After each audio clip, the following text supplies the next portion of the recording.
Shabbat Shalom and Happy Torah New Year to everyone. This is the biblical Torah year 5782 from creation.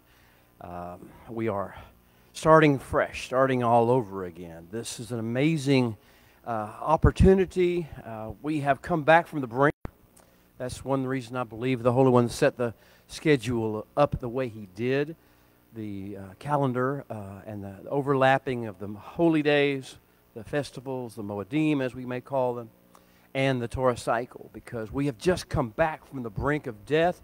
Yom Kippur is our rehearsal of what it means to die, what it means to deny ourselves, our flesh, our appetites, to fast, but go beyond fasting, to actually picture ourselves appearing to give an account for what we've done with the precious gifts of life and breath and health and the ability to speak and have influence others' lives. We come back from that brink. We've come out of our houses on the festival of Sukkot, tabernacles as the world likes to call it, and we have celebrated the fact that we are at peace, though we are at most vulnerable. When we are most vulnerable, we understand that the things that the world tells you gives security are not security at all. They can be taken away by a despotic government on the drop of a hat. They can be taken away by enemies, by our own selves and our own folly. He wants us to understand that we are at most peace, most at shalom, when we are most totally connected to and dependent upon our Father. So we've come through, back from the brink of death, back from the brink of understanding that we're only given a short period of time on life, and that every moment, every heartbeat, every breath that we breathe, every word that we speak is important to what we're put on earth to do. And we are on a clock, so to speak. And now back to the place where, okay, it's all about you, God. It's all about you, Father. Holy One in heaven, it's your will. It's your ways. It's your plan. The things that we thought were so important are not so important. So welcome to a new viewpoint, a new perspective. And we're going to get into, every year we go through the Torah cycle beginning this week. And it goes for 54 sections. It takes a total of 52 weeks to get through this cycle. And we are beginning at Genesis 1:1 like we do every year. And here's a little secret that I'll tell you. The text has not changed. The text has never changed. Oh, but we have. Oh, but we have. We are a different people that came here at this time of the year a year ago. We have been through some stuff. We have learned through our mistakes and through the mistakes of others. We have learned through seeing humanity at its worst and occasionally seeing us at our best. What works, what does not work, what is helpful, what is not helpful, what is beneficial, what is not beneficial. And the Holy One has us at this moment saying, are you now ready to learn my discipleship program? Are you now ready to let me be the master and you be the apprentice in this great scheme of how to live a well-lived life as a human being upon the earth during your days of mortality, during the short window of time I give you on earth? Are you willing to live a good life? A life that is patterned after the plan that I set forth in the Torah. A life that is filled with the energy that I release to you through the Torah. Are you ready to do that? Or are you still caught up in all the theological, ideological, political, social, and secular approaches to life that tell you where you find happiness and where you find your value and where you find your priorities? Are you willing to let God be the master in the master-apprentice relationship? Well, it's time for starting over. Releasing our sense of control over the developmental process. The Holy One should have full control. I remember, when I was coaching youth sports. I did that for many, many years, decades. And every new year, I got a fresh crop. I got a fresh crop of kids. And I don't know what the parents thought that I would think about them. Oh, those kids don't have any talent. Oh, those kids are a waste. I really wish I didn't have those kids. I don't know what they thought I thought. That's not the way I thought at all. I looked at each one of those little faces, and I thought, well, this may be a challenge. But this is exactly what I'm here for. This is what I want. I want to bring forth the best in each one of those children. And each one may be on a separate schedule. Each one may be on a separate track of what they can learn and what they can't learn this year. But I want to make sure that when they finish this year, they have made as much advancement in their capacity and their abilities in their personal life as possible. Well, that's the way I believe, I think you know, the Holy One views each of us as we start over on this process. We're a fresh crop. Here we are, a fresh crop. He's not out to hurt us. He's not out to punish us. He's not out to inflict as much misery as he possibly can upon us. He's here to set us gloriously free. I love the fact that, as Shaul mentioned, he's to bring us into the glorious freedom of the sons of God. The glorious freedom of the sons of God. That is what his goal is. Each time he looks at you, he is not remembering your sin. He's not remembering your failures. He's not remembering your weaknesses. He's saying, how can I bring this one into the glorious freedom of the sons of God, of Elohim? So we're starting over. It's time for a fresh start. Another year, another Yom Kippur down. Whew. Thought I was going to die. And we did lose a beautiful brother on Yom Kippur. You know, and when you realize the fragility of human life, you realize how important it is that we don't waste it, that we don't take it for granted, we don't take it cavalierly.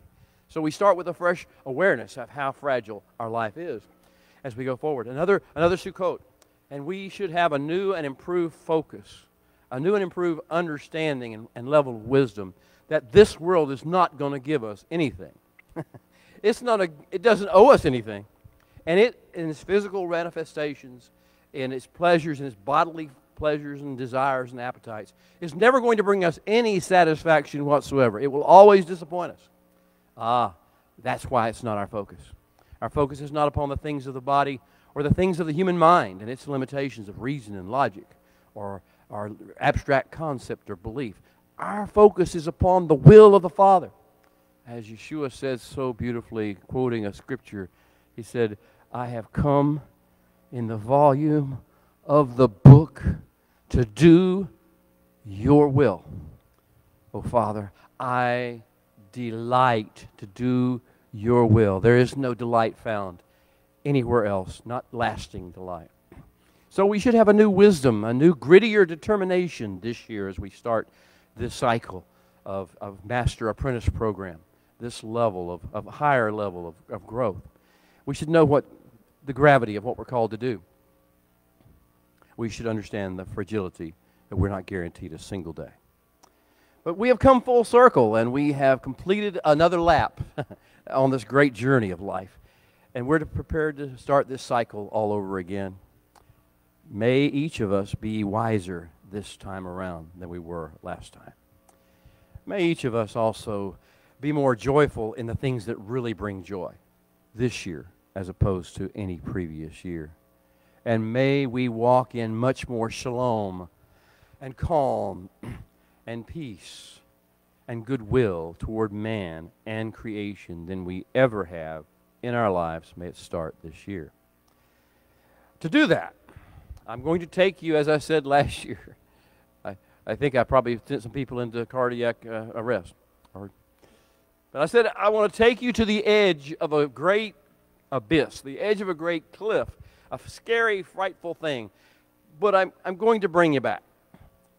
And you're not going to be off the cliff. But here's the deal. Go to your hard drive of all the things that you think you know about life, about God, about your purpose in life, about other people, about governments, about systems, about the way the world works. Go to your hard drive, which has all this database on it. Click Select All. And before you can think about it, well, don't hit delete.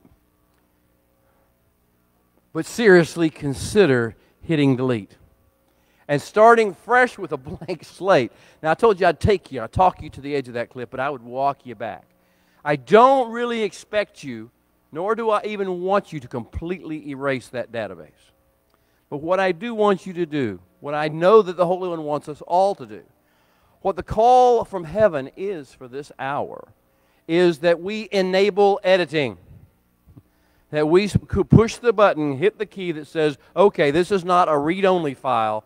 We're not here back just to be reconfirmed in what we already know. We're here to start fresh and update our database and refresh our knowledge. So hit enable editing. Now I want to start with a little bit of, it may seem esoteric, but I got to shock you out of your natural thought processes. I got to get you out of logic and reason for a few minutes before we can enter it back and make it worthwhile. So, I'm going to start with something that is traditionally taught at the beginning of the Torah year by the sages, by the Hebrew people from ages and ages back.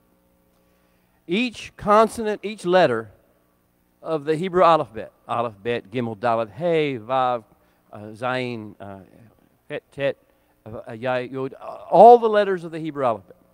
Each letter is a building block for creation.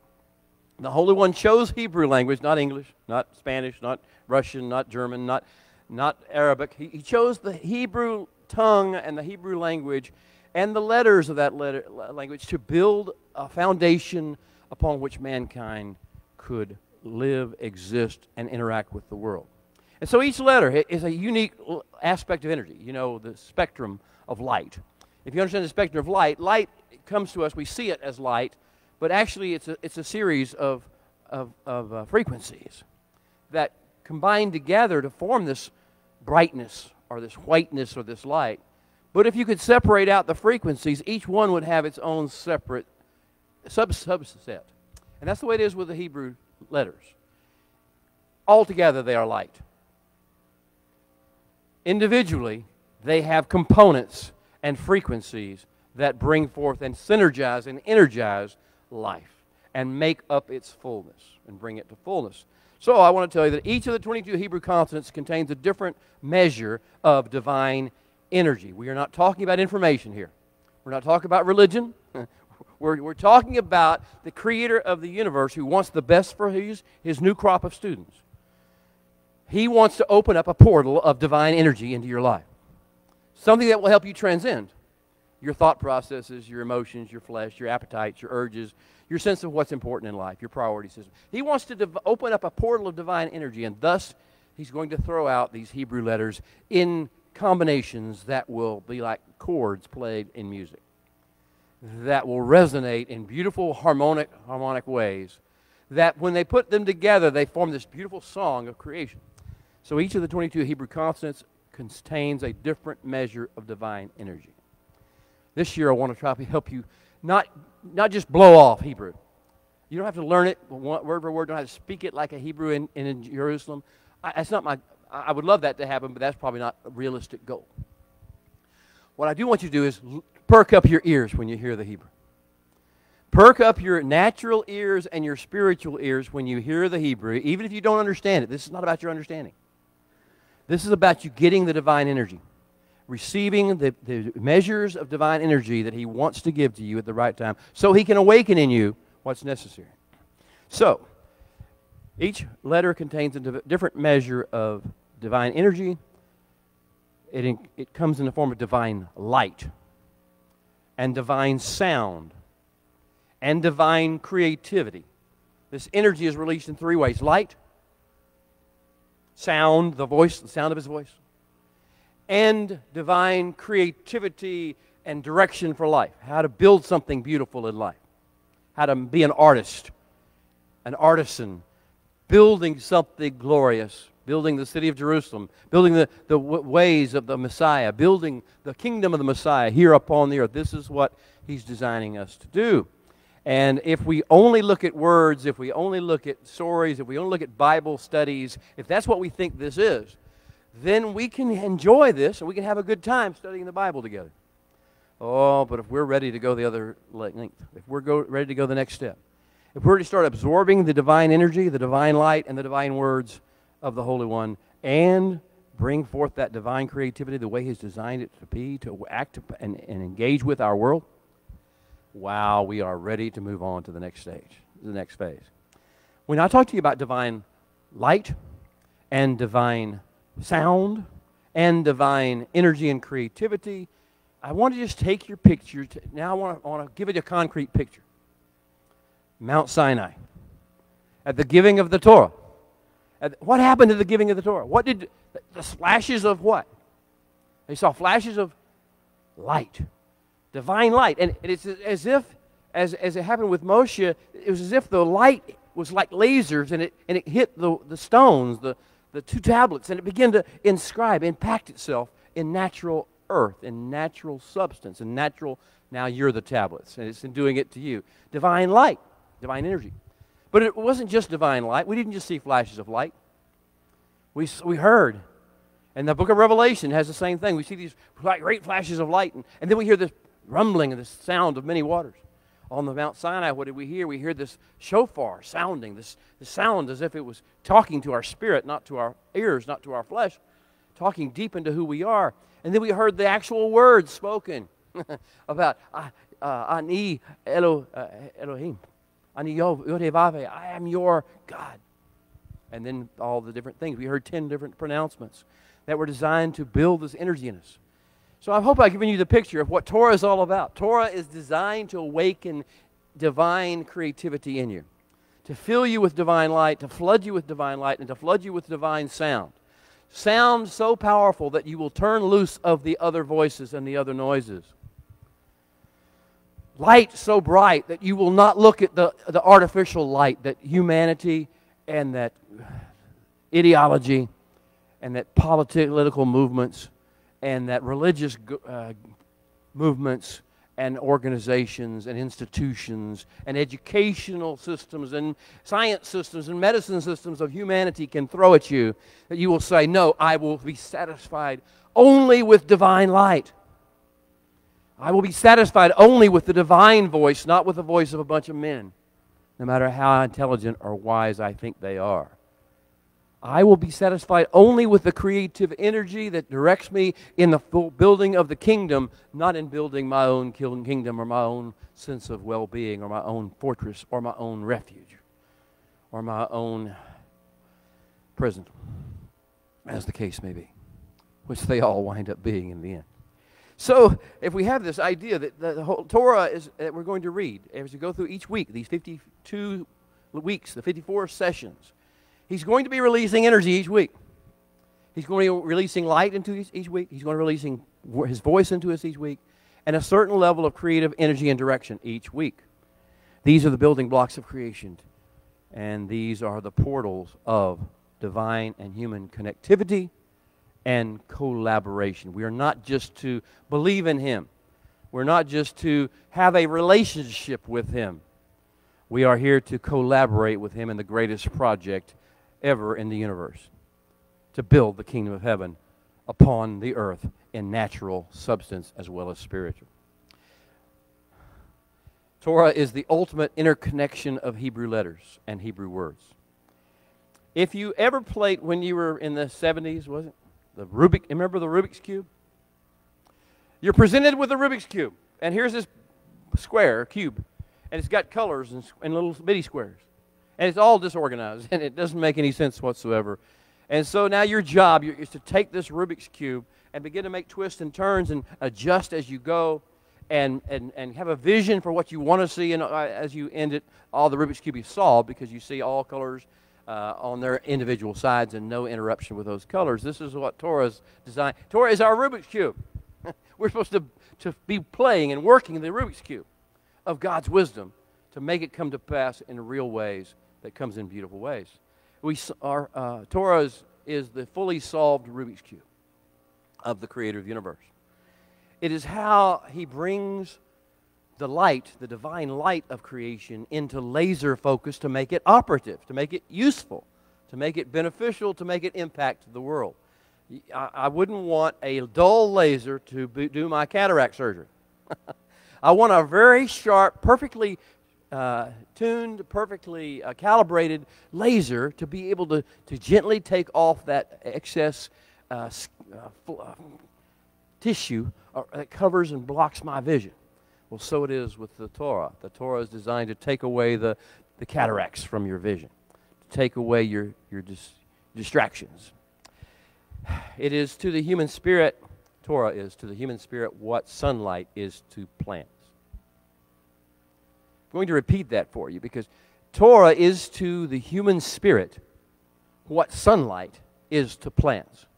Without the Torah, you may have some artificial light that gets the plant survive and live, but it will not flourish, it will not reach its potential until it receives sunlight. So it is with the human being and the Torah. The Torah is also what foodstuffs are to animal life. Animals have to eat something. They have to have nourishment. They have to have process things and in order to build nourishment in their bodies. Well, this is what Torah is to us. I want to move into it now. I think I've probably given you the basic background and understanding. I want to say this. Psalm 119, verse 97. We're going to do a lot of it about Psalm 119 in these sessions. It will be our blessing will come out of Psalm 119. So I encourage you, it's the longest chapter in the Bible. It goes on for a long time. And it all is a love song. It's a love song between humankind and the Torah, as the Torah is everything that we thought the world was going to give us. We thought our flesh was going to win for us. We thought our relationships and the life were going to. But no, Torah is the source of all life. And so one of the verses at Psalm 119, verse 97 says, "Oh, how I love your Torah." And then it goes on to say, "It is my meditation all day long." It is what I concentrate on, what I think about, what I can't get out of my head, what I can't stop talking about, pursuing. I don't get involved in other things because of what it is. Now, I just wanted that first phrase, "Oh, how I love your Torah." And if I don't do anything else today, if we don't talk about anything more substantive than this is my cry for my little kids who show up to be coached in their sport, in their athletic endeavor, in their journey for this coming life. Love the Torah, my children. Love the Torah. Find your passion and your delight in it. Find the way in which the Holy One can release His beauty and His majesty in it. Get out of your head and let the Torah begin to open up the energy paths of your life. So, for each of us, the question becomes, how can I read and study and meditate on the ancient text that's been in place for millennia this year in a way that will be useful in my world right now? It's not what esoteric knowledge I can accumulate. It's not what doctrines I can justify or solidify. It's not what information or truth I can gather. This is not a truth-seeking tour. This is not that. The study of Torah is about learning how to live life day by day, moment by moment. Not that in your thought life, in your actual speech, behavior, and reaction life. Life skills. And so, as we begin, I would like us to stand in this room, and those of you who are sitting, you may stand if you wish. If you're driving, I don't recommend it necessarily. This is going to be our blessing of the house. We're familiar with most of it. It comes from Psalm 119. Before we read the Scripture, before we read out of the Torah, the holy text that has this energy in it, we begin to interact with the creator of it, the one who designed it, and we speak these words out of Psalm 119 in the context of group discussions. Open our eyes, O Holy One, that we may see wondrous things in your Torah. For we are but strangers in the earth. Do not hide your commandments from us. Our souls cry out for your judgments at all times. How can a young man keep his way pure? By living according to your words. For your word is a lamp unto our feet, and it is a light unto our path. The entrance of your word brings light and understanding to the simple. Make our spirits come alive so that they can praise you, and make your judgments be our help. Amen. If you would go with me to Genesis 1:1.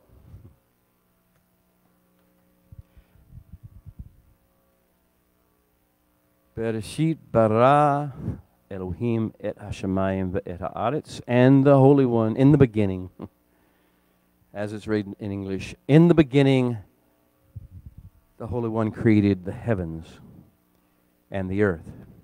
And the earth was without form, and void, and darkness covered the face of the earth. And the Holy One, the Spirit of Elohim, brooded upon the face of the waters. And he spoke, and the Holy One spoke, and he said, Yehi or. Let light be. Make light be. And light was. You may be seated.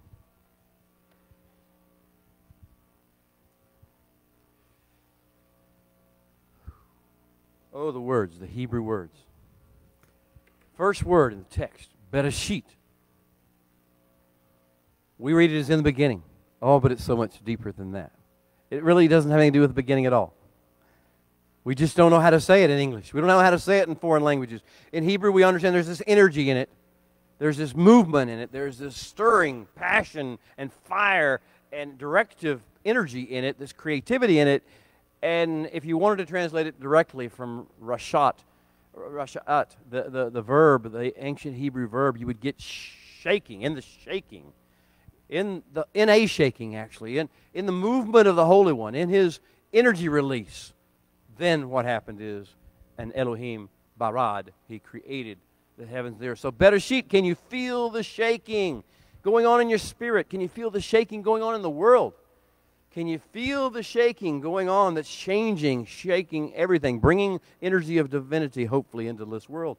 So, can you feel it? Places everyone, it's time. And then the next phrase, next two words, bara Elohim. We in English translate it, and God created. Bara Elohim. Do you sense the skill and the artistry and the passion and the power of the ultimate design and build contractor coming into play?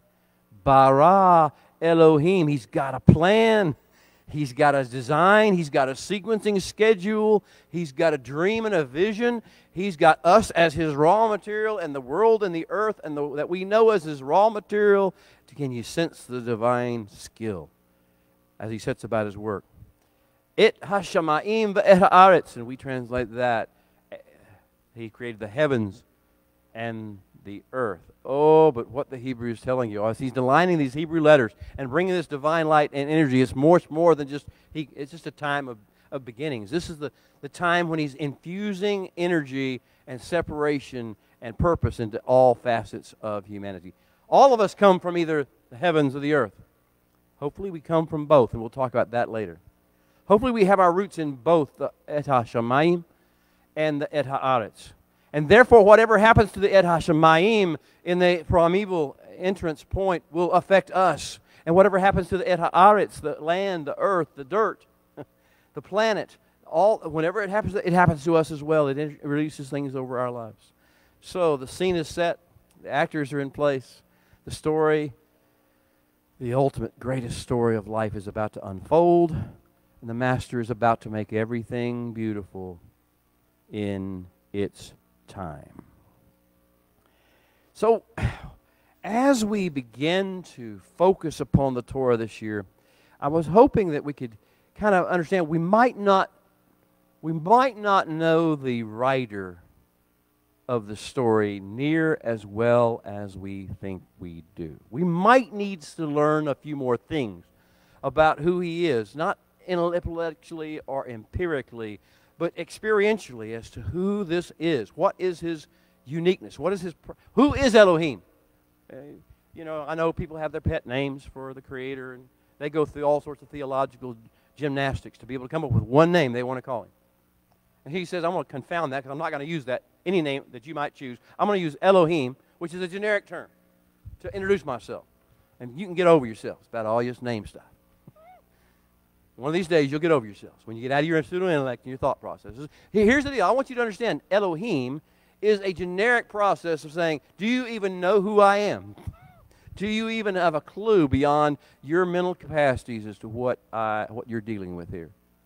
The persona, the brilliance, the wisdom, the passion, the fire, the love. Do you understand that you are dealing with somebody you can't handle and you can't put in a box and you can't control? Do you understand you're talking with the most intelligent life force upon the universe's map?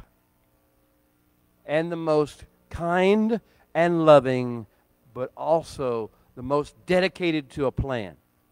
and dedicated to a creation, dedicated to an ecosystem you will ever meet. Elohim, do we even know who this is that we're dealing with? Are you a little bit afraid of him? I don't mean terrorized. I don't mean paranoid. I don't mean schizophrenic. I mean, do you have a little trembling inside of you that we are called to deal with and interact with the creator of the universe? The most powerful, most beautiful, most wonderful, most energetic, enthusiastic being that has ever existed or will ever exist, that created all things. Are we prepared to deal with that? Or do you have a little trembling inside of you? Because if you think you're going to approach him like an equal, you know stuff, and he needs to know what you know. He needs to hear what your thoughts are. He needs to understand what your plans are, what your values and your priorities are. If you come to him with that level, he's like either an equal or an inferior to you. He just doesn't understand, and you have to tell him. If you have that kind of an approach to the Holy One, we're going to have a long year, and you're going to be puzzled at most things you hear. You don't understand what. It's like he's going to be very tolerant of your. But I love that. The entrance of your word brings light. And then it says, we retranslate in English, an understanding to the simple. But let's get real, okay? Let's get to the Hebrew. The Hebrew brings understanding to the fool. Who is the fool? The fool is he who says there is no Elohim. He said, he doesn't just bring to the simple, to the less learned, to the ignorant. He brings the person who thinks he's really smart. That's the ultimate fool.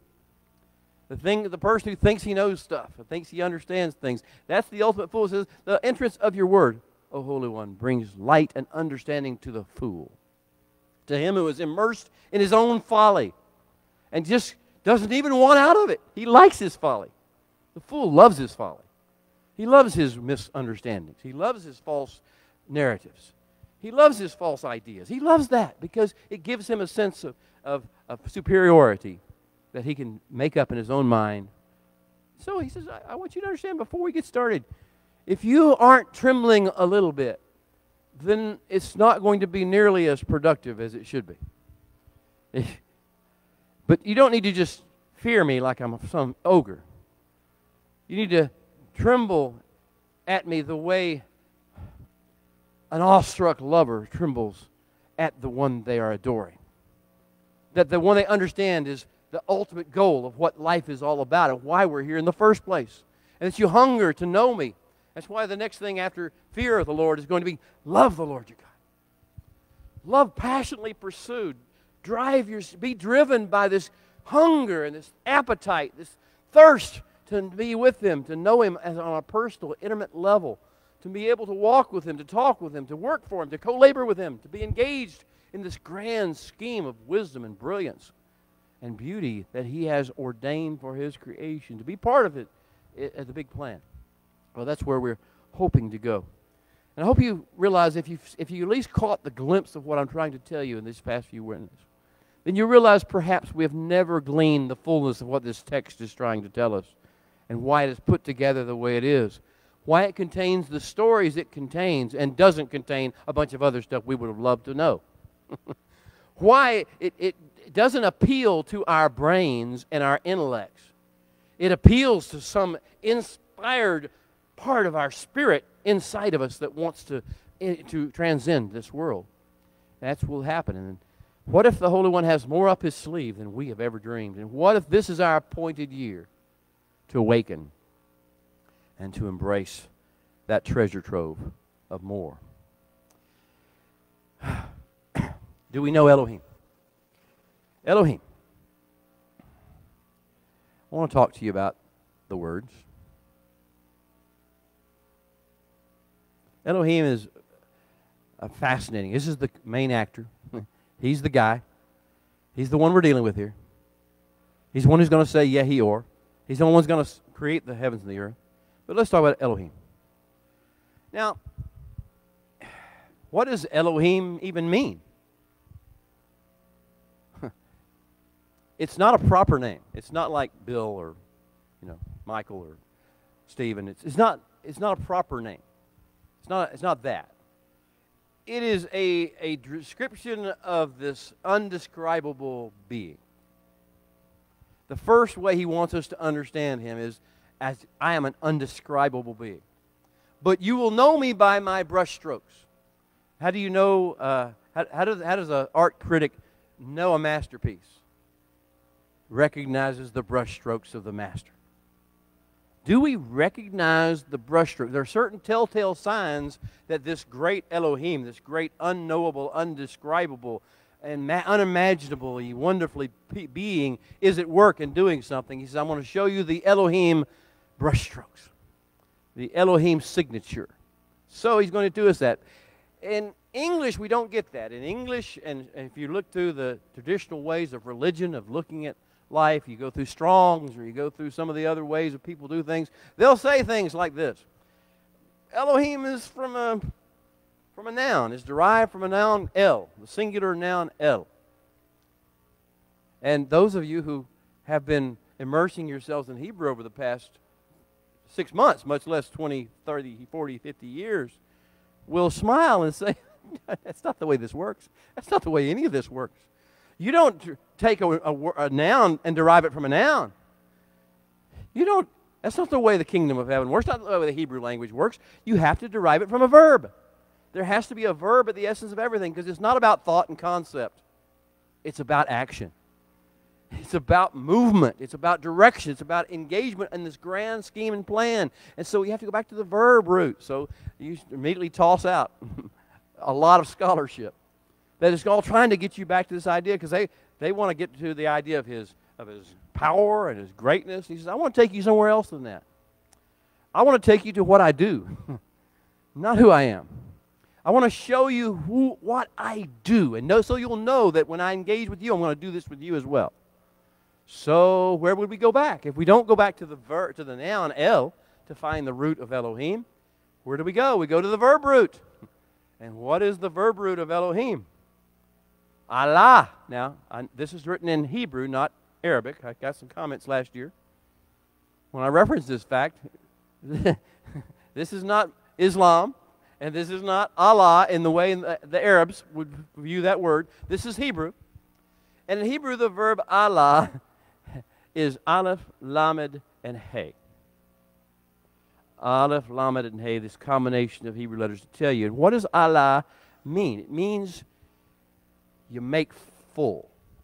You make something full. You take something that's empty or incomplete, and you make it full and complete. You take a blank canvas, and you begin to fill in the lines, and fill in the colors and the shading, and begin to draw the pictures, and as you come through, and you unveil it, this is your full masterpiece. You take a human life. You take a fleshly baby, and you begin to work with it day in and day out. And you begin to bring it through situations and train it and teach it and help it to have resistance and fight against the resistance and overcome.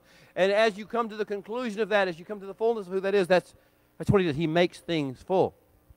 I like to say, David wrote this psalm, my cup overflows.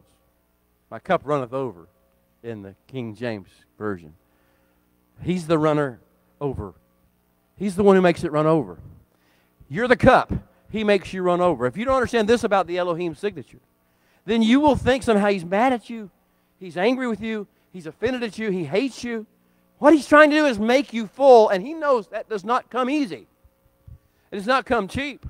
Making you the fullness of who he designed you to be and have the fullness of your potential and your actualization.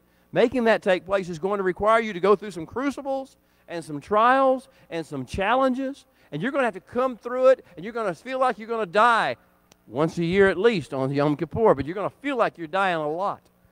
He said, because that's how you learn, that's how you grow, and that's how you are made full. And everything he sees in life, every country, every nation, every ethnicity, every gender, every idea, everything that happens in this world, he is here to make it full, not full of itself, not full of flesh, not full of intellect or pseudo-intellect. He's here to make it full of potential and possibilities. So, if you think about Allah, he is the one, the great ultimate one who makes things full. You think about, he makes a promise. If the Holy One makes a promise, and He is Elohim, and He is the Allah'er of all things, what do you know about that promise? He will not rest until it is not just a little bit fulfilled, a little bit answered, a little bit evident. He will not rest. He will not stop. He will not quit until it is fulfilled to the maximum and can't be filled anymore because it's running over. This is the Elohim signature. This is what He is doing, the fullness of what He wants you to understand He's always doing. Where are you right now? Where's your ability? Where's your activity? Where's your engagement? What's your impact upon the world? What has He promised you? What has He put into you? What are the blessings He has spoken over you and over your bloodline and over your household and over your city? What is He? He's actively engaged in it. The question is not whether He is. The question is whether we are, or whether we're off on a journey, a jaunt of our own. Whether we're off in a pseudo-intellectual time zone somewhere. Whether we're off in a religious experience. Whether we're off in some other atmosphere, some offense, some grudge we're holding against somebody else or something. Some depression, some sadness that we're accepting into our lives as a normal thing. What are we into? Because He said, you'll never be satisfied. Your cup will never completely run over until you let me start filling up the blanks and filling up the holes. So, He is the one who speaks and who determines how it will be. Now, He uses this creative process. He says, now that you understand what I'm doing, now you will understand I can introduce my creative process to you. And it's a Hebrew verb, of course. What do we say? Bereshit bara. Second Hebrew word of the text. Bereshit bara. What is it? This is His creative process. How do you bara? What does baraing mean? If you don't know what baraing means, you won't know what He's doing with you at a given time. You won't know how He's going to make things happen, how things are going to come forth, how the beautiful plan of fullness that He has in mind. You'll be frustrated with the process. He says, I want you to understand the baraing process. But here is the baraing process, and it's Beit Resh Aleph. And the process begins with baraing, and it says, the Holy One visualized the deeper level of potential than is being realized. He sees the potential, the possibilities. So that's His start the process. So He sees the potential and the possibilities. He does not see what is wrong. He does not look at the evil, not focus. He can see it, but He doesn't focus on the evil, the darkness, the failure.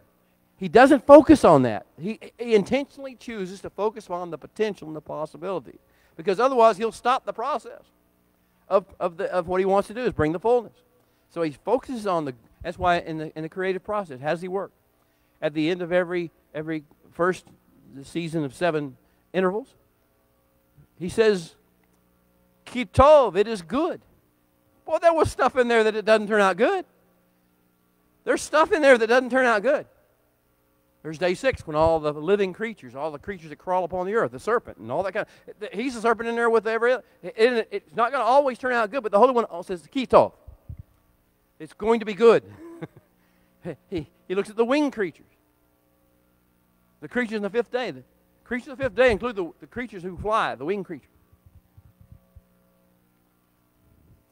that are consigned to the heavenly realms.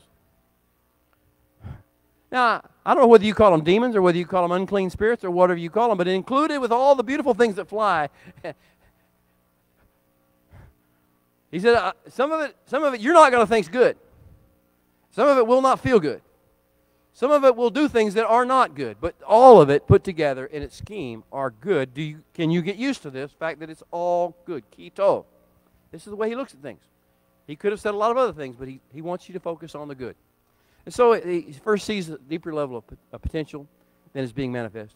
And then He begins to interact with and vibrate and send frequencies of energy, pulses of energy into that. You see this portrayed in chapter 2, or chapter 1, verse 2.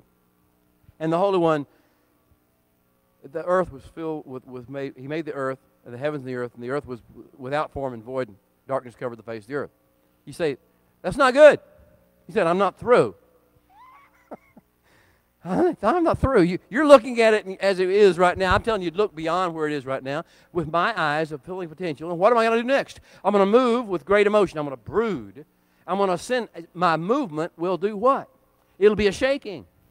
My movement will send forth my pulses of energy, light and sound and creative and power into whatever it is I'm dealing with. And so he does. The rakaf, the movement, the movement that sets forth vibrations and energy.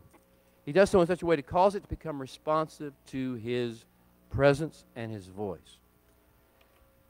He is always seeking for you to become more responsive to his voice and more aware of his presence.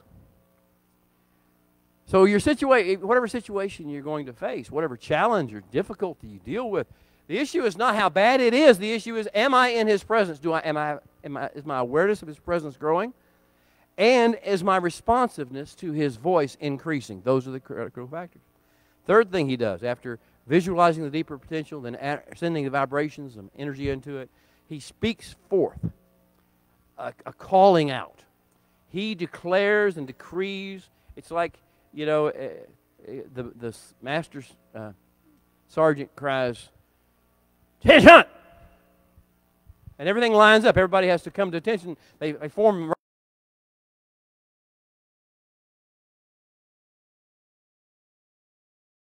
He speaks, creation lines up in order, in attention, paying attention. This is where the Shema concept comes from. He says, he wants you to send out a calling forth.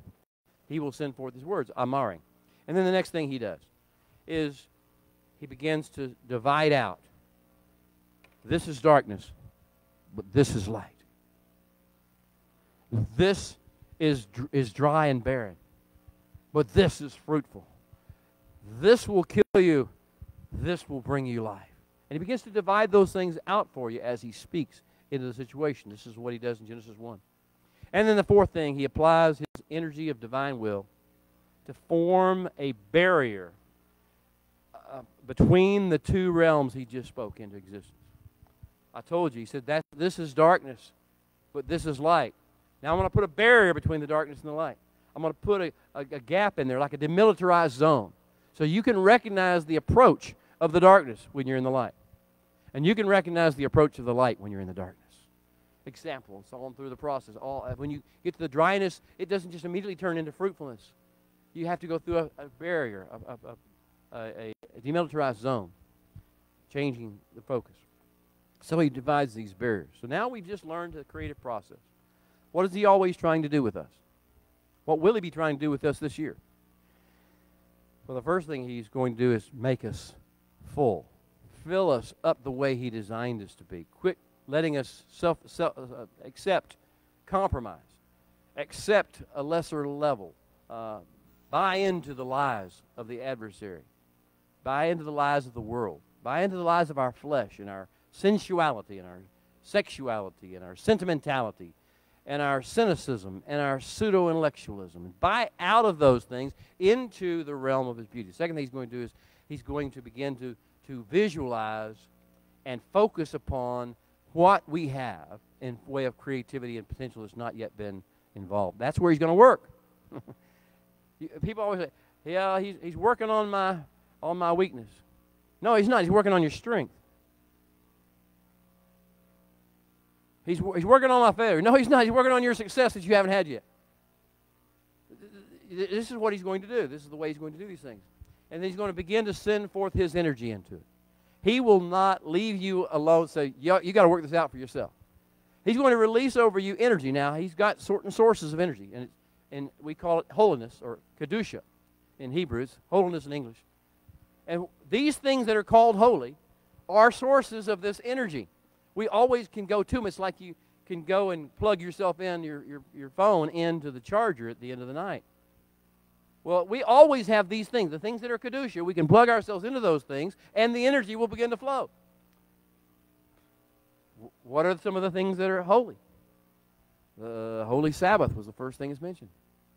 The Holy Spirit, the Ruach HaKodesh, the Holy Torah, the holy festivals, the holy presentations, the means of communion with the Creator of the universe. These offerings, as most people call them.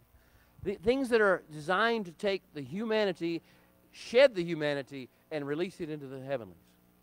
So he's going to be doing that at all times, giving the energy, giving you sources of energy, awakening you to those sources of energy. And it's your job whether you're going to plug yourself in or not. I have a phone with 3 chargers. I can set one up in the living room. I can do one in my bathroom. I can do one by my bedside. But here's the deal. I got all these sources of energy and holiness to put into my phone. But you know what I have to do?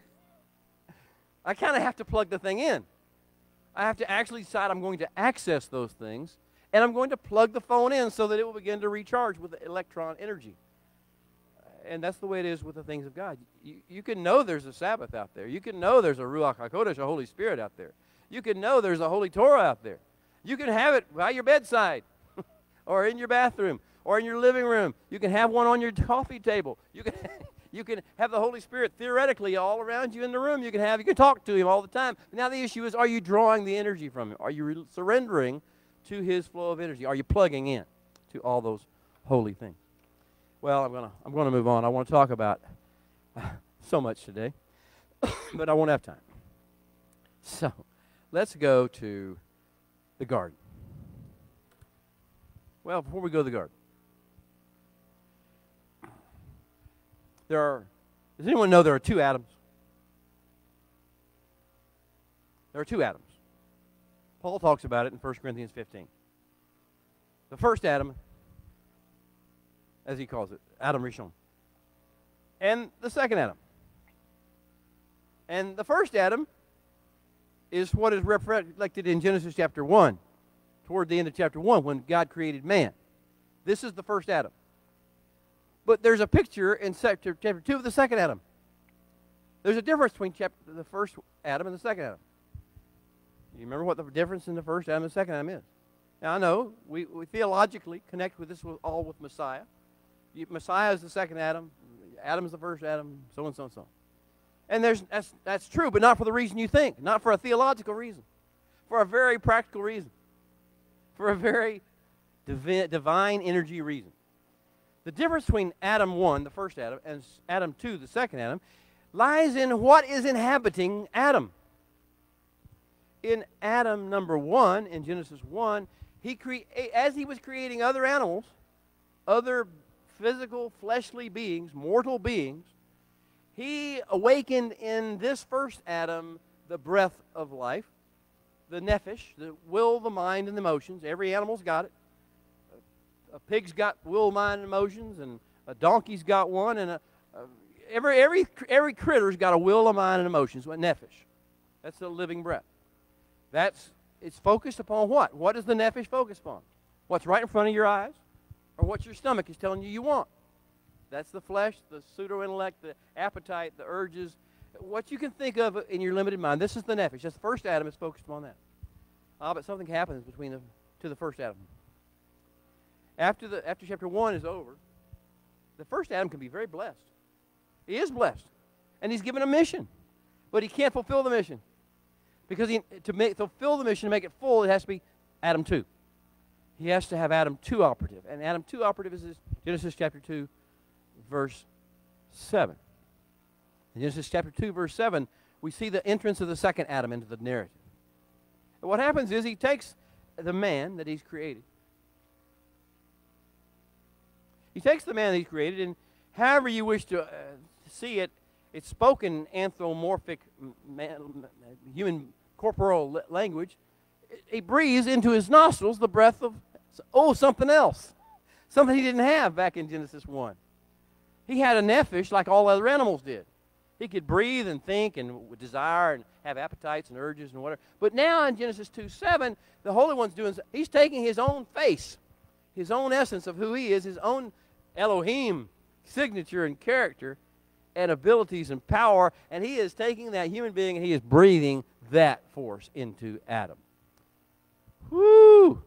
All the energy of the creator of the universe, all the passion, the value, the beauty, the majesty, the potential, the varying capabilities, the brushstroke, all of that being come into the second Adam, into man. The second Adam, whoa, you're talking about filling potential, filling up.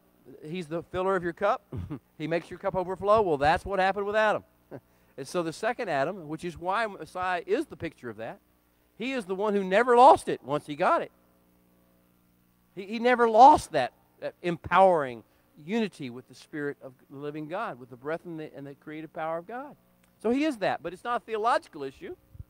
It's a practical issue, and we're all called to walk in that same level, to build and build and build, grow and grow and grow, improve, improve, improve, 2 steps forward, 1 step back, all the way through until we get as close as we could possibly get to that image of the second Adam that is Messiah in its fullness. So he says, okay, so I'm going to take Adam, and I'm going to breathe this life into him. I'm going to put him in what? Garden. Gan Eden. Gan Eden in Hebrew. We translate Garden of Eden. Now, Eden comes from a Hebrew verb meaning to delight, to absolute find delight, find supernatural pleasure, extreme pleasure in. So the garden is a garden of extreme delight and pleasure, purpose, meaning, all the things that bring delight into human life. So the garden is both real and this picture of the life that we wish to live. He is building over us, into us, through these narratives. Why he chose to put this narrative in the story. He wants us to have a hunger for this Eden. He wants us to have a big sign inscribed spiritually on our back saying, Eden or bust. It's got to be Eden. We've got to find that. We're going to keep pursuing. We'll never. It's Abraham. You know, Abraham was what? Looking for a city not built by human hands. A city with foundations. He was looking for Eden.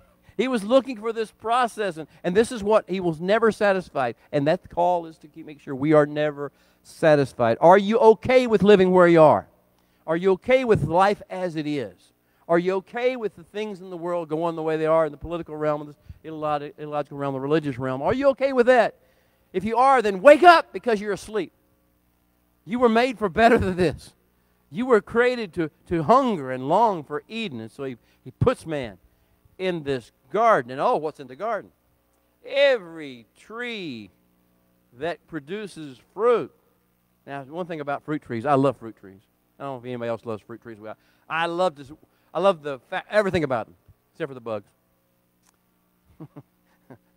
I really love the bugs. But I love when they blossom in the springtime. And they fill the space with fragrance and with beauty. And then I love how the blossom falls off, but then something forms where the blossom was. And it begins to grow, and it grows and matures and matures and matures. And it feeds, some of it drops off and gets fed to coyotes and birds and whatever. But some of it keeps growing and growing and growing and matures until it's not only beautiful to look at, it's good to eat. And I love the way that it reproduces itself every year and grows and nurtures every year. I love the way the process of the fruit trees. So every tree that grows fruit, he put in the garden. Oh, that's not all. Then he put man in the garden to tend it and to keep it. We have these instructions. He said, okay, now, man, I want you to co-labor with me. We're bringing fullness to this garden. Even the best I could plant is still growing and getting full. So, man, I want you to tend it, to abide it. It means to serve. I want you to see yourself as a servant of my ecosystem. Not as someone to take stuff out of it. I won't muzzle the ox. You can eat. But here's the deal. Don't ever think this is about you getting what you want. You'll get more than what you want if you just stay busy and active with what I'm doing. Serve your creation. Serve your environment. Be a servant to every system you're involved in, every human being. You're a servant. That's what you're here for. This is the first thing about mankind we learn is that man was designed to be a servant. He was not designed to be a king, a ruler. That will come as we learn how to, what did David learn? David learned to be a servant before he learned to be a king. If you can't serve, you can't be a king. If you won't serve, you will not be a king. You will not rule unless you can serve. Well, this is the key. Serve, and then to shamar it, the second thing, keep in English. He says the second thing man has to learn to do with the things I give you are that you must treasure them, cherish them. Shamar means to value so highly that you will not only make sure it is safe and secure and prospering and flourishing, and you will also make sure nobody messes with it, nobody distracts it, nobody distorts it, nobody in any way corrupts it. You'll hold fast that fast. So this is the idea. Are we passionate? Do we know what our job is? Do we know what our role is? And to do so, generation after generation after generation. To make sure that we not only do it for ourselves, but build this into our children and our children's children. Build this appetite, this hunger to fulfill the plan. To make all the world into some level of Eden. To make every house we live in some atmosphere of Eden. To make every job site, every work site we go to, have at least a little fragrance of Eden to it. And then, as we see that fragrance develop, as we begin to envision it in our minds, to begin to serve it, serve the vision, and tend it, and cherish it, and treasure it, and not get upset about the little stuff we see. So he's going to talk about that. He's going to put 4 well springs in his garden. Whew. So all these trees, and then man to tend and serve it. And now he's going to put 4 well springs, 4 rivers. They're going to come forth and water the entire earth out of this garden. If your garden doesn't have a wellspring in it, or a series of well springs, and if you're not releasing the holiness energy and the nurturing energy of something out of your gardens, then something's really wrong here. This is part of the garden mentality, to have the 4 well springs of the waterways. And then the next thing he puts in there, and he says, and he brings all the living creatures to the garden, where everything's supposed to be touched by our Eden. Everyone's supposed to be touched by our shemaring. Every creature is supposed to be impacted by this process. And so here we have that. And now, as he says something very interesting about man. For the first time in this narrative, the Holy One looks upon something, and he does not say Kito. To the contrary, it's low. It's not good. And in English, we read that it is not good for a man to be alone. Alone is the word that we put to translate into that. I don't know where that came from. I don't know why that is the word that we use. I don't understand the mentality that this is somehow about having a marriage relationship. Look, or having, do you remember back whenever man was created as a nephesh, as the first Adam, back in Genesis 1? It said, English you're going to read, male and female created he them. Now, we can debate, we can argue if we wanted to, whether or not this was all encased in the one Adam, and he had both masculine and feminine characteristics. I would tell you that if you go back and look at the Hebrew words, zakar and unakava, you're going to probably realize male and female, as we think about it, wasn't even involved. It had some level of interpretation, but that's not what it was about. It was not about maleness and femaleness. It was about the fact of remembrance, which is zakar, remembrance, reproducing the vision of who you are, the vision of Elohim. That's what men are, as we think of men, or masculinity is designed to do. And femininity is to take that vision and then have a whole place for it, nurture it, incubate it, and bring it forth. That's basically the idea of what was in man. All of it was in man at that time. Now, perhaps many people believe that there were actually male people and female people, humans, at Genesis 1. So why in Genesis 2, if that's the case, why is he saying, if it's what he's saying, that it's not good for man to be alone? He wasn't alone. He wasn't even alone among humans, because there were females, according to that theory. So think about this. Most of what we're seeing is not what we think we're seeing. We're not seeing a reason to understand the difference in the sexes. What we're seeing is a plan to bring about the fullness and the fruitfulness of his creation. So he says, it is not good that men should be something. And what that something is very fascinating. The Hebrew word means to be distracted, to stray, to lose focus, to forget why he's here.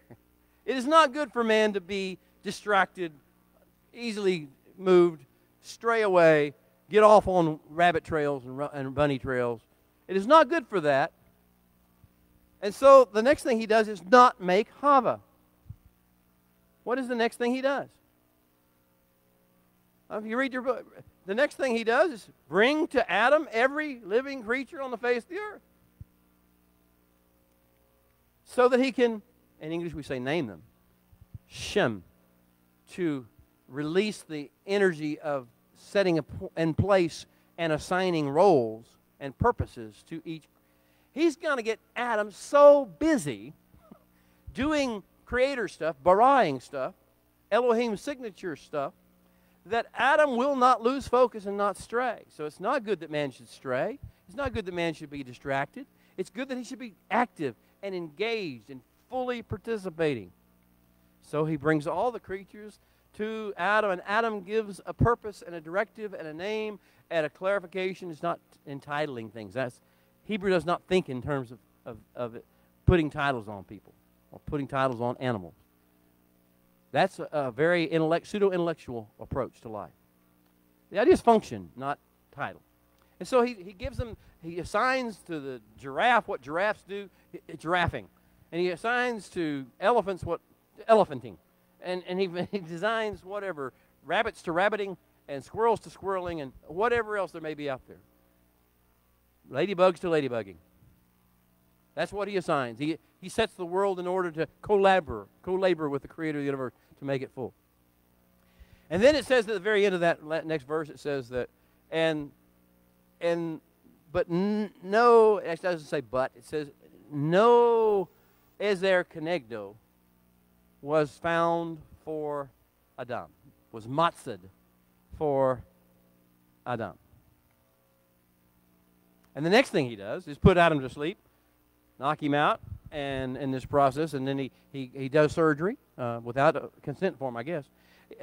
He does surgery and pulls something out that we translate as rib in English, but it's really something that doesn't look like rib in the Hebrew. And so he pulls out something of Adam, and he brings forth and he makes this Hava, he makes this woman, Isha, as he calls her. Adam calls her Isha. And it's like, okay, the first thing you need to be is very active and engaged, Adam, man, in what I have called you to do, and co-laboring with me. Now, with that being the case, there is one thing else you're missing. The one thing else you're missing is something to keep you focused on reproducing this over and over, generation after generation after generation. And that's what I'm bringing Hava into this picture for. Hava is to keep your mind focused not on your desire or your fleshly appetite. That's a part of the lies that the world tries to tell people and religions tries to tell people. This is all about sexual appetite. It is not. This is about bringing forth a new generation after new generation after new generation after new generation, filling the earth. This is not about the act. This is about the result. This is about the fullness that comes from that. So he brings Adam and he brings Hava in there. He says, now that you're active, you're engaged, I want you to have a reason to keep this going. And your reason to keep this going is not your lust after this woman. It is your understanding that she is there to help you produce and reproduce the generations after year after year. Now, most marriage in America and in the Western world is based upon the former. But the creator of the universe says it's always about the latter. It's always going to be about the issue of bringing forth new life in the world. If you can't do it physically, physiologically, because of your age, Sarah, or because of whatever your situation may be, then you need to be doing it with people that are not your physical, biological children. You need to keep bringing new generations to the fore and co-laboring with the Holy One with them. You should always be looking at younger people, children, not with ideas of what you're going to make them into for your benefit or how you're going to make them look like you, but how they're supposed to look like their Father in heaven, as the heaven may be. And so he makes Hava. And then we have this encounter. Boy, it was beautiful for a while. It was good for a while. But then you sit there and say, you knew all about this, didn't you? This didn't come as any surprise to you. You knew the serpent was coming in that garden. Matter of fact, you called him in the garden because you said, you called all living creatures that crawl upon the earth, move upon the earth. You called him in the garden with everybody else. You knew that when he hit there, and he was going to hit Hava, whose design is to reproduce and build and nurture life in the earth. And you're going to get her all caught up in theological discussions. And you're going to get her thinking and distract. You're going to do the one thing that I tried not to get Adam to do, not get distracted. You're going to let her get distracted by this. You knew this is going to happen. You've got a bigger plan than this, don't you? You've got a big plan that's going to go for generations and generations and generations. You've got a grand scheme, and if we don't have the trial, we won't have the victory. So he lets the serpent come in, calls the serpent in, the serpent does what he does. What's the serpent's methodology? If you don't, I'm talking about the Elohim signature. Hope you've learned the Elohim signature to recognize what he's doing and that he is doing something at all times. And it's always going to be the same thing. He's always aiming toward building fullness. Well, what's the serpent's methodology? The exact opposite. He's the counter. He's the anti-Elohim. And the serpent's methodology is always, I want you thinking about stuff that doesn't matter. I want you to focus on stuff that is not part of your game plan. I want you to be all upset and I want you to think yourself really intelligent and then feel like you're going to be a superior to other things, and you can talk down to them. You can judge them and you can criticize them. So I want you to, serpent, ask a question. Did God truly say? Now, you know, that has nothing to do with anything. What's Hava's job? Hava's job has nothing to do with whether God did or did not say, you cannot eat of any fruit of the tree of the knowledge of the garden. But she wants to debate it. So she's distracted like Adam was distracted. She came out of Adam. She's distractible like that. She gets distracted and she starts going down this road of discussing with him theological issues that are irrelevant to her job and her mission. We do this. Do you know the way of the serpent? The serpent's always going to get you off on those pathways, all those bunny trails, those ideas. And then you're going to separate on the basis of that. So he says that, and she said, well, no. And she begins to lecture, and she begins to become a teacher. She begins to become an instructor. She says, no, well, he said, he's having conversations we don't need to have. We're not focused on doing the will of the Father. And so here's the distraction problem. We've already failed this process. He knows it was going to happen.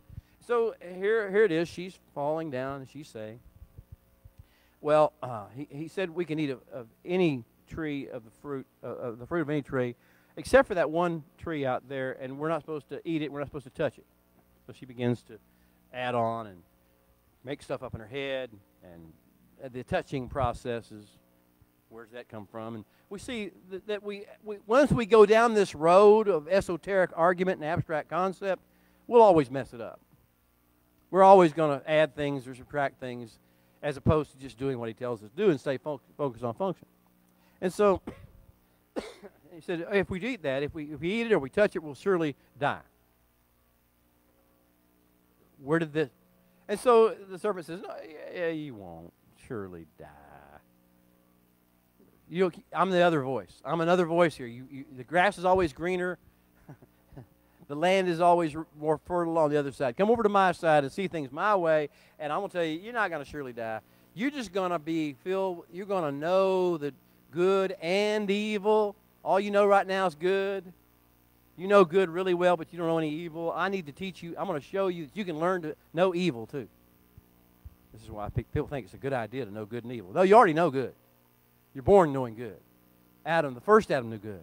The second Adam certainly knows good. What you don't know is evil. What you don't want to know is evil. What you don't want to focus on is the evil. Well, so here, you will know good and evil, and you'll be like unto God. Well, that sort of sounded good. And so Hava begins to see things through natural eyes and with the twisted view of the serpent. And so this time, when she looks at that fruit of the tree of the knowledge of good and evil, she never saw it this way before. She got lots of fruit. Like I said, I love gardens. I love fruit trees. I love the fact that each one is unique and different, and they're always producing fruit. So she wasn't lacking anything, but she suddenly looked at the one thing that he had told her to be careful of, told Adam to be careful of, and she sees it in a different light. She sees, what light does she see it in? She sees it, first of all, in is beautiful to look at. You understand the natural aspect of this thing? The way the flesh operates? The flesh operates with, when we let our eyes tell us what's beautiful as opposed to letting God tell us what's beautiful. then we're already in deep trouble. We're going down the road. So first of all, it looks beautiful to the eye to look at, and good to eat. Why is it good to eat? Why would it be good to eat? We don't. How could she know it was good to eat? She just saw it, and her mind told her, now that she's looking through the eyes of the serpent with his counsel, that it must be good to eat. She hadn't tasted it yet. She didn't know it was good to eat. She hadn't let it go through her digestive system to work its way, whether it give her a stomach ache or cause her to die. She didn't know. She totally disbelieved what God said and focused only on the natural, the fleshly. It looked good to eat. So she said it's good to eat. And it's able to make one wise. Again, where did this come from? What is you know, much as I'd like to tell you this, I love fruit. It doesn't make you wise. It doesn't make you any wiser after you eat it than you were before you ate it. So she begins to go down this trap of futile thinking. Paul talks about futile thinking, reprobate minds, and futile thinking in Romans chapter 1. Well, this is what she's going down this whole pathway, picturing it out in Genesis chapter 3, going down the entire pathway from lust of the eye all the way through pride of life, all the way through futile thinking, pseudo-intellectual nonsense. But she's convinced of it, and so she takes it and she eats. And not only does she take it and she eat it, she gives it to Adam. Now her focus is to reproduce life. But she's giving Adam something he didn't need. And so Adam, why does he take it? There's a whole issue of debate, which I don't want to get into. But do you ever think of why Adam took it? And why Adam ate it? Maybe he just stupid. I think most women these days think men are stupid, so they just give me anything, I'll eat it. And maybe that's, if you want to have a sexist attitude of women are superior to men, then go ahead. There was also a long period of time men thought they were superior to women. Both of them are stupid, nevertheless. So, what is going through Adam's head? What is going through Adam's mind as she holds this apple with a bite, or fruit, banana, fig, whatever it was, some other fruit we never seen. She holds this fruit out to him, and he knows where it came from, and he knows she's already eaten of it. He knows the penalty. He knows the suffering. He knows the burden she's going to carry. Now, you can believe anything you want to, I suppose, but I see this whole process as a picture of Yeshua. And here we come with our chin dripping with the fruit of the tree of the knowledge of good and evil, suffering under its weight and its burden, and knowing that we will suffer and our generations will suffer because of our failings. And he had to say, will I take of it, or will I just let her suffer? She deserves it. She should have done better. She shouldn't have done that. And so here's Adam. And remember, he's been filled with the neshama of the creator of the universe. This is the second Adam. And the second Adam, with the neshama of the Holy One, sees what Hava has done. See what mankind, who is distracted by the serpentine methodology, has taught. And he says, I will take your penalty. I will take your suffering. I will take it upon myself. I will bear your guilt. I will bear your shame. Because it really seems crazy what happened next. I mean, we have the whole issue of running and hiding and realizing you're naked and unclothed and uncovered and hiding and running and then putting on, making fig leaves and all this kind of good stuff. It's a shared activity between the two of them. They're fully engaged in this activity together. And the Holy One calls in the garden of the cool of the day, it says in English, the time appointed for the breathing, to renew that breath, that neshama life. And he comes to that moment, and he knows that something's wrong, so he knows what's wrong. He knows what's wrong because he knew what was going to be wrong before he made grace and man. And so he says, Ayika, where are you? Ayika, Adam, do you know where you are? Do you know Adam, not Hava, Adam. Why is it all about Adam, not Hava? because Adam took it upon himself. He took the burden. He took the load. So Adam, where are you? And Adam's finally realizing he's not hiding very well behind the fig trees, or the trees, behind the leaves and all that kind of good stuff. And then Adam says something very strange. I heard you coming and I was afraid. I knew I was naked, I was afraid. Then he says, that woman. That woman you gave me. Now, there's a point in life where you can speak in the Spirit, but you're probably never going to, in the Spirit, say that woman. You're never going to blame somebody else for what you voluntarily took upon yourself in the Spirit. Only in the flesh will you do that. So what happened is something happened to the new Adam, and he became like the old Adam. And the old Adam now, as an animal, says, I just don't want to get punished. I don't want to get hit, so I want to hunt and hide. You got two puppy dogs. One of them messed in the floor. The other one runs and hides in the bathroom so that you don't think it's him. This is Adam and Hava in the garden. I didn't do it. It's her, that woman you gave me. And the woman says, it's that serpent you put in the garden. And the serpent says, hey, hey, it's what I do. This is the way I do things. I did my job. I fulfilled my purpose. I fulfilled my plan. Here I am. And he said, yeah, you're right. Okay, so the Holy One begins to deal with that, and he provides a methodology, and then he sends man out. You would think he would kill man and start all over again. That would be what most of us would do. Just, where's my eraser? I have an artist granddaughter who is a perfectionist, and so she'll draw 14 lines and get halfway through the picture, and then she doesn't like it, so she can give me my eraser. And I just throw the paper away because it's more trouble than. Oh, so here's what we think: God's going to erase what He's done, but He doesn't. He doesn't erase man. He doesn't strike him dead, or Hava, either one of them. To the contrary. Now I know this is going to sound weird to you. He's already built into all mankind, into all their seed, man and woman's seed, forever and ever. The hunger for Eden, Eden or bust on our back window. But we don't need to be in Eden to hunger for Eden. So the next thing the Holy One does is begin to send Adam out. And most people say, oh, the punishment, oh, the loss, it's a promotion. Adam had been limited to this Garden of Eden. Now he's got the entire world. He said, the world is your oyster. Go, make it all Eden. Make it all into fruitfulness. And you're going to start with what? You're going to start with thorns and thistles and dry land that won't produce. But I want you to go forth, and I want you to make it fruitful. And even in so doing, you're not going to be perfect in so doing. So we see the next generation take place. The plan was fulfilled. Adam knew Hava. They had a child. They had two children. They had, well, eventually three.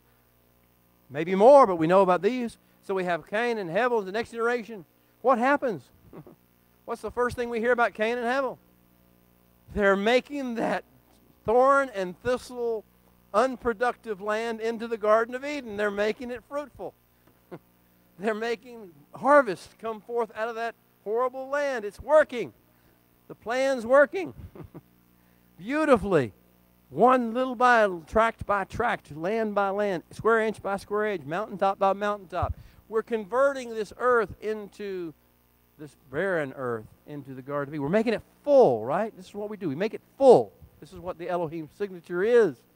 And so here they come, and we're not perfect yet. So here Adam and sons come in different ways, and Hevel brings the firstlings of his flock, the firstborn of his flock, and then Cain brings some of the produce of his land, some of the produce of the vegetables, of the grains, whatever it was. And that would have been fine, except for the fact that one gets jealous of the other. And as the Holy One looks at the process, he sees that though Cain is bringing his grain or his vegetables, he's harboring comparativeness and competitiveness and jealousy toward his fellow man. And he has murder operative in his life. So the Holy One doesn't bless what he's doing because he would think, Cain was thinking, everything's just fine. Everything's hunky-dory. I'm good with God because I brought the stuff. I did the religious thing. So the Holy One withholds a little bit of favor from Cain's life, so he'll hunger for that favor, but not what happened. So he comes to him. He says, "Why are you so downcast?" He comes to him. Now, he keeps coming. This is the Elohim signature. He comes to Cain. As he comes to Cain, he says, "Cain, why are you so downcast? Why are you angry? Why are you wroth? Why are you burning up inside? Why are you so agitated? If you do tov, if you make tov, then will you not be fully embraced and accepted?" But warning. And so this is the Elohim signature. He's going to come and he's going to give you the idea. He put tov in your heart, put tov in your vision, but yet he's going to warn you that if you don't do tov, you're going to get something else. And so, of course, Cain never responds to any of that. He doesn't so much as utter a prayer in response to the Holy One's statement. He doesn't say, "Help me in my unbelief." He doesn't say, "Help me overcome my anger, my wrath, my selfishness, my competition, competitive spirit." He doesn't say anything. He just goes out and calls Hevel, and you know the story. He kills Hevel. Don't know if he did it with a stick. Don't know if he did it with a rock. Don't know if he just beat him with his fist. Whatever he did, he killed him.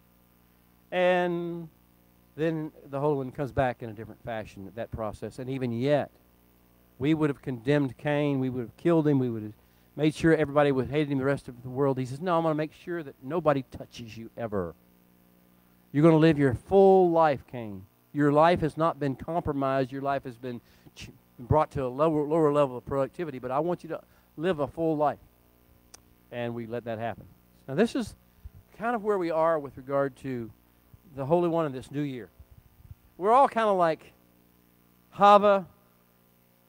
We're flirting with the serpent. He's talking to us. He's talking a good talk. He's selling a good sale. He's telling us all about the politicians. He's telling us all about the ethnic problems we got and the gender issues we got, the jealousies we got. He's talking all about the political stuff.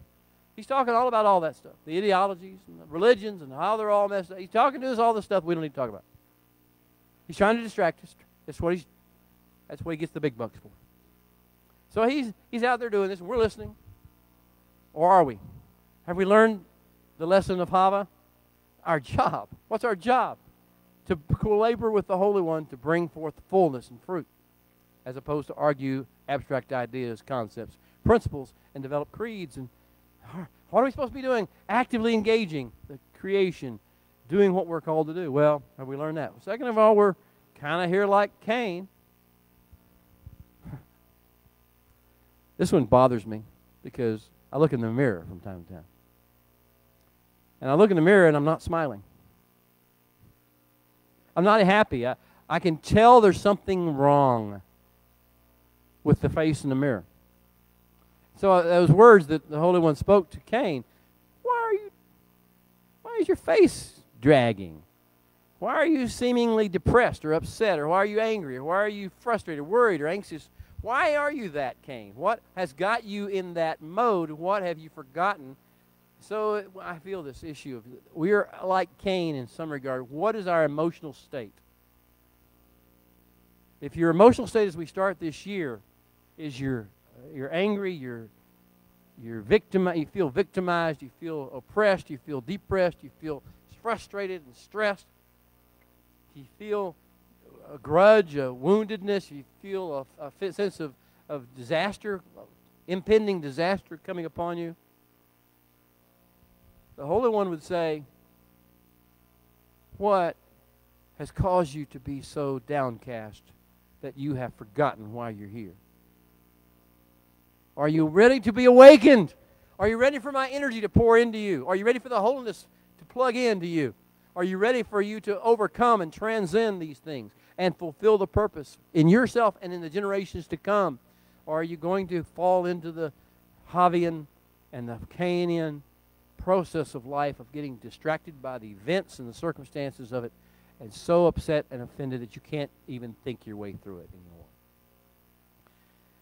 And then when we get through, when the Holy One begins to speak to us, and He's speaking to you right now, all across the world, in this room, He's speaking to you right now about your face and about your complexion, about how you're thinking in your head and what your emotional state. He's spoken to you about all that thing and your expectations for this coming year. He's speaking to you all of that particular stage. When he speaks to you, what will be your response? Cain?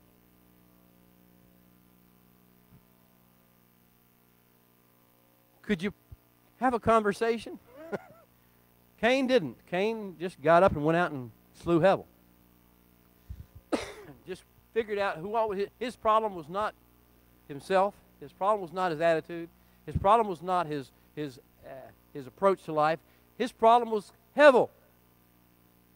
His problem was that political party. His problem was that ethnicity. His problem was that gender.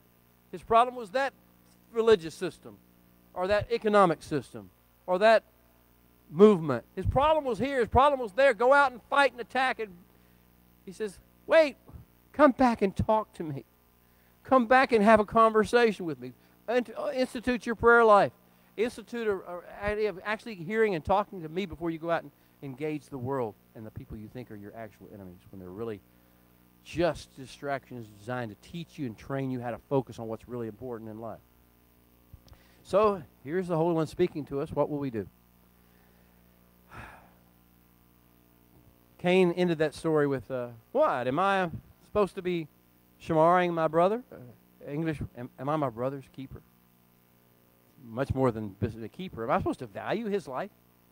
Am I supposed to value his life more than my attitude, my opinions? Am I supposed to value his right to be on the earth? His right to draw breath? His right to have a heartbeat? Am I supposed to see that as important, more so than what I think is right and wrong, what's fair and unfair, what's moral, what's immoral? Am I supposed to have a different view altogether than what I've got about the value of human life that you've created, oh God, and the purpose and the potential you put into it? Well, the answer, of course, is yes. Yes, he's speaking to us about that.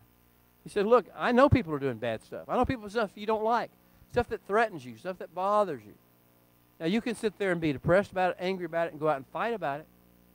Or you can listen to me and let me teach you, train you, how to be an effective resistance, how to be an effective counteraction, a counterbalance against those things in the world. And if you do so, to the extent you do so, you will connect with that second Adam we're talking about. And Mashiach will be the example you follow. And you notice, he didn't go around picking fights with people. He didn't start any revolutions. He didn't start any movements, political movements or ideological movements. You know what he did? He changed the world. He changed it with the ways of the creator of the universe. He changed it with bara'ing, of seeing potential and calling forth potential. And dividing out and saying, okay, there's a separation line. This is not potential. This is potential. Well, here we are at the end of the day, end of our allowed session online. Thank you for joining in if you've tuned in. I hope there has been something to awaken you to a hunger to really make this year your best year of Torah ever. We got 52 weeks, 51 more, and we got 54 parshas, 53 more to go through. And the Holy One is trying to awaken something in us, energize us, empower us, and change the world once again. Amen. Shabbat shalom. See you next week.